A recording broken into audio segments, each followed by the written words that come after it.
Hi, I want to talk you through the processes for working on your professional growth plan.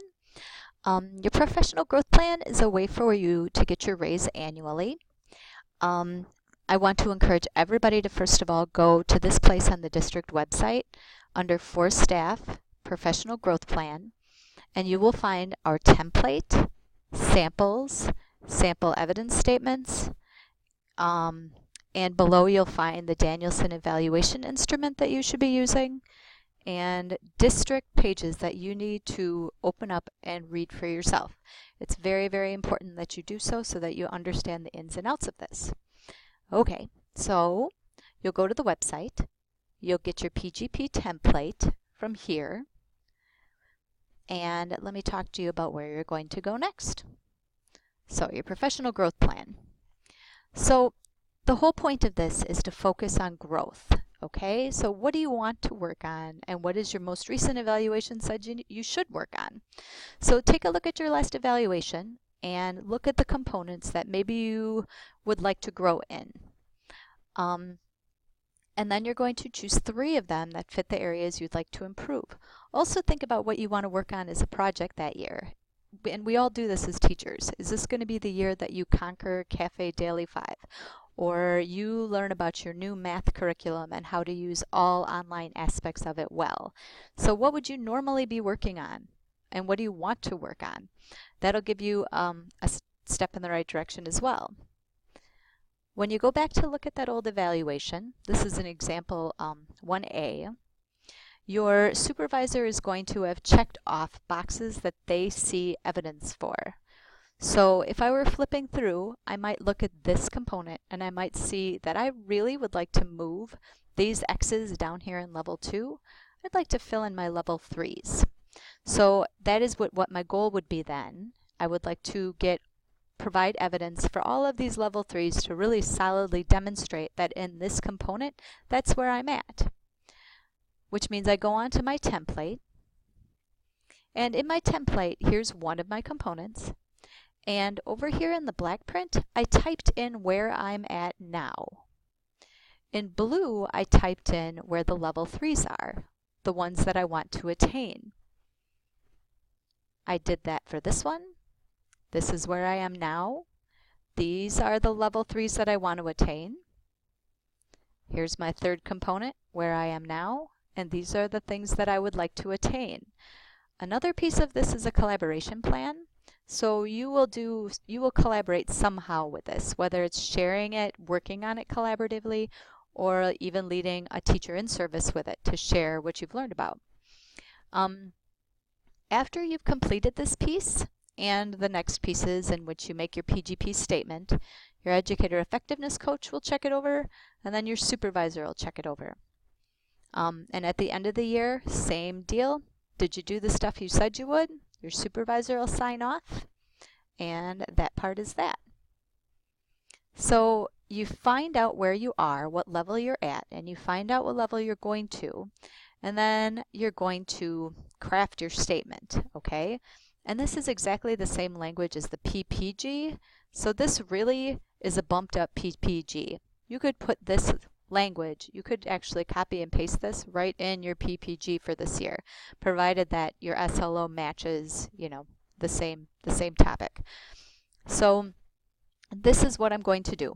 I will do blank, and it can be a variety of things. So my students blank. So what kinds of things are you going to research?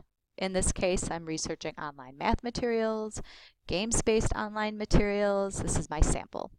My room organization, my lesson planning timing, all of those are things that I'm going to research so that my students improve their STAR skills. You have to identify the resources you need, and remember, resources can be webinars, conferences. Resources can be people, people that you collaborate with in Google+. Your resources can come from a variety of places. Pinterest could be a resource.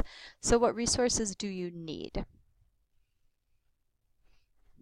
And the final thing you're going to fill in when you're preparing your PGP is how will you demonstrate your growth?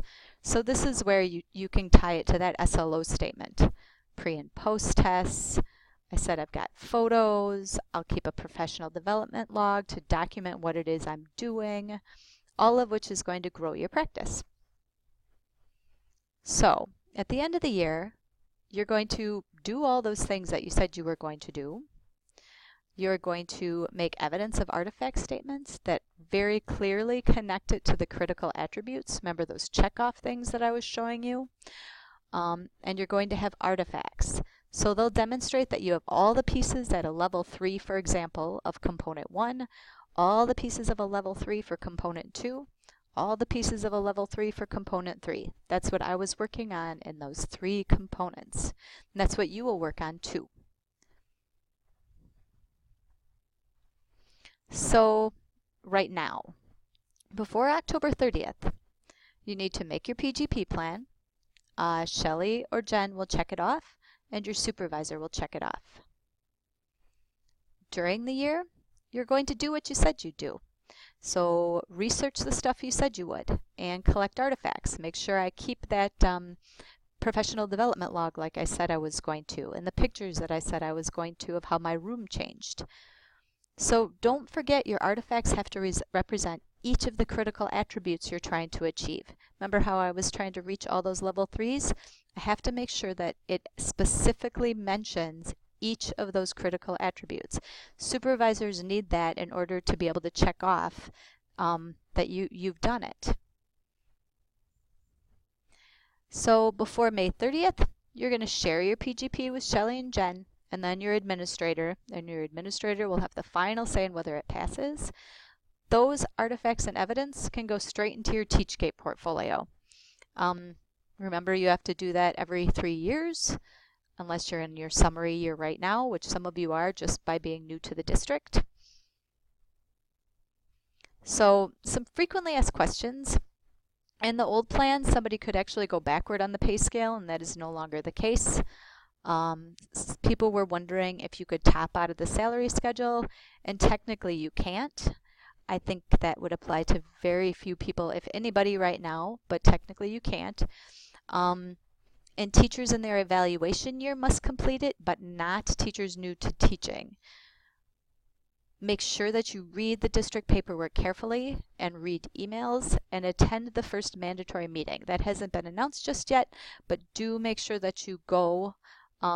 We are planning that so that we know for sure people understand the process. We want you to do well, we want to support you, and we want to make sure that you're informed with the correct material.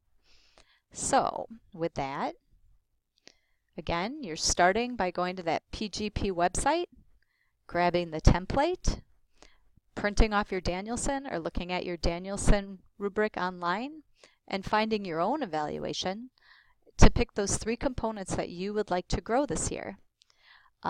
Any questions, you can ask Shelley and Jen or your supervisors. Again, watch for that mandatory meeting time, and we are excited to help you.